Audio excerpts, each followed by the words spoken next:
બાજુ રખડતા ઢોર ટ્રાફિક સમસ્યા અંગે હાઈકોર્ટમાં સુનાવણી। ટ્રાફિક મુદ્દો ગંભીર બન્યો હોવાની કોર્ટમાં અરજી કરાઈ છે। તો અરજીની સુનાવણીમાં હાઈકોર્ટે કર્યો છે નિર્દેશ, આ મુદ્દો ગંભીર છે, સરકાર કોર્પોરેશન ખુલાસો કરે। સુનાવણીમાં પશુ માલિકો તરફથી કોર્ટમાં રજૂઆત કરાઈ છે। ઢોર નિયંત્રણ નીતિની અમલવારી કાયદાની મર્યાદામાં રહીને કરવામાં આવે અને અમારી રજૂઆતને સાંભળવામાં આવે તેવું પશુ માલિકોએ માંગણી કરી છે। તો આ તરફ નડિયાદની જેમ અમદાવાદમાં પણ मृत पशुओं संख्या समस्या वधु होवानी रजूआत कराई है। कोर्पोरेशन ने हाईकोर्ट में रजूआत करी कि ढोर नियंत्रण नीतिना मुद्दा ने ध्याने लईने ते बाद मालिकों की रजूआतों बाबते पगला लेवाना अंगे विस्तृत जवाब रजू करवो पण जरूरी है।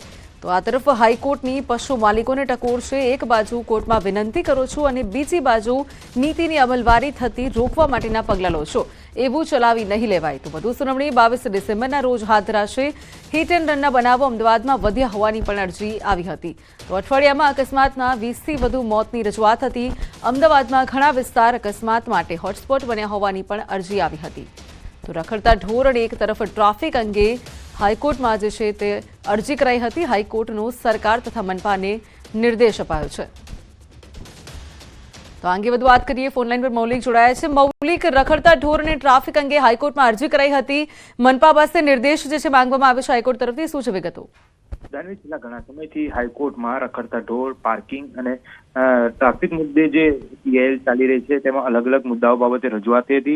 आज ज्यारे हाईकोर्ट में आ बाबते सुनावणी हाथ धरवामां आवी त्यारे केटलाक हिट एंड रनना केस जे छे तेनी पण रजूआत कराई हती। साथे साथे एक ज सप्ताहनी अंदर वाहन अकस्मातना 20 थी वधु केस थया होवानी साथे साथे केटला लोकोए जीव गुमाव्या ते अंगे बी रजूआत करवामां आवी हती। जो के अमदावाद तेमां हॉटस्पॉट होय ते प्रकारनी रजूआत पण करवामां आवी, जेथी आ मुद्दाने हाईकोर्टे गंभीरतापूर्वक लई अने कोर्पोरेशनने खुलासो करवा माटे निर्देश कर्या छे। જ્યારે પશુ માલિકો જે છે તેની બાબતે પણ કેટલીક રજૂઆત કરવામાં આવી, તો હાઈકોર્ટે તે રજૂઆતને ધ્યાને લીધી હતી અને કોર્પોરેશન અને રાજ્ય સરકારને આપેલું નિવેદન પત્ર જે છે તે કાર્યની મર્યાદામાં રહીને તેને ધ્યાને લેવા માટે નિર્દેશ કરાય તે પ્રકારની માંગ જે છે તે કરવામાં આવી હતી।